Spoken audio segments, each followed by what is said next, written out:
Nah, sekarang yang pacemaker tadi. Nah, sebelumnya kan di awal aku udah bilang kalau otot jantung itu punya dua tipe sel. Satu, sel yang kerjanya buat kontraksi, yang memompa jantung. Satu lagi, sel yang kerjaannya menghasilkan listrik.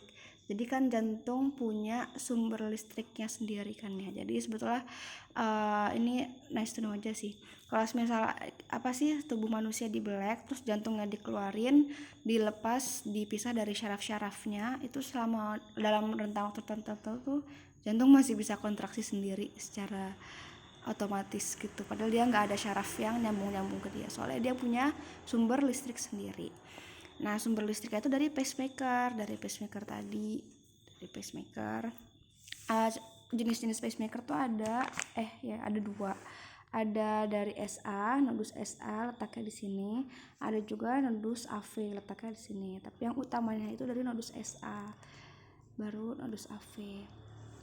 Nah, terus sekarang kita bahas kenapa sih dia bisa ngasilin listrik sendiri gitu kan. Kayak wow, keren banget. Padahal otot-otot rangka kita, terus otot rangka kita, otot kontraktil kita harus butuh syaraf kan ya supaya ada listrik dan supaya kita bisa bergerak. Tapi jantung nih harus ada listrik dari syaraf supaya kita bisa bergerak. Tapi si jantung nih ternyata uh, sumber listrik utamanya bukan dari syaraf loh, tapi dia punya sel sendiri yang memproduksi.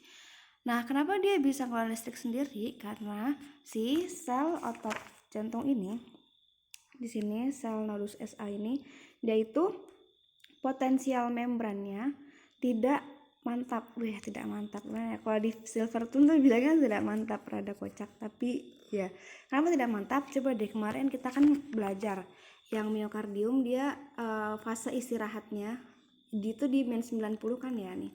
Di min 90 kayak dia tuh bisa istirahat dengan maksimal. Oh, udah nih, udah nggak ada ion positif lagi di dalam tubuh aku, udah negatif semua, aku bisa istirahat dengan damai. Itu sel otot kontraktil miokardium.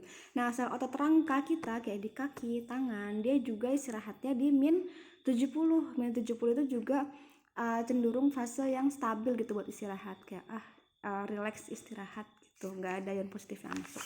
Tapi si si sel otot ini, sel otot autoritmik pacemaker istirahatnya cuma di min 60. Jadi dia tuh belum istirahat secara sempurna. Kayak di 60 itu apa sih, dia belum istirahat secara sempurna. Pas di min 60 dia harus depolarisasi lagi, harus puncak depolarisasi lagi sampai harus istirahat. Nah, pas dia mau istirahat, dia mau turun dari min 20, min 40, min 50, min 60. Dari min 60 nih dia udah terangsang lagi, akhirnya dia harus depolarisasi lagi. Naik lagi, muncak lagi min 20, min 40, min 50. Pas di min 60 nih dia baru mau istirahat, mau ke arah min 70, min 80, 90. Itu ternyata dia harus depolarisasi lagi. Dia harus terangsang lagi. Dia udah terangsang lagi. Akhirnya dia naik lagi. Akhirnya dia nggak bisa istirahat secara sempurna. Nggak bisa benar-benar istirahat. Karena masih di angka min 60. Nah, kenapa sih di angka min 60 ini baru sampai sini dia tiba-tiba terangsang lagi? Kenapa sih dia nggak bisa sampai min 70, min 90? Kenapa pas mau di min 60 dia malah terangsang lagi? Karena di sel-sel otot autoritmik ini, dia sel-selnya dia punya channel khusus namanya channel Vanni. Mana ya? Nih, aduh ya nggak kelihatan. Set. Nih, kanal IF Vanni, aneh dia.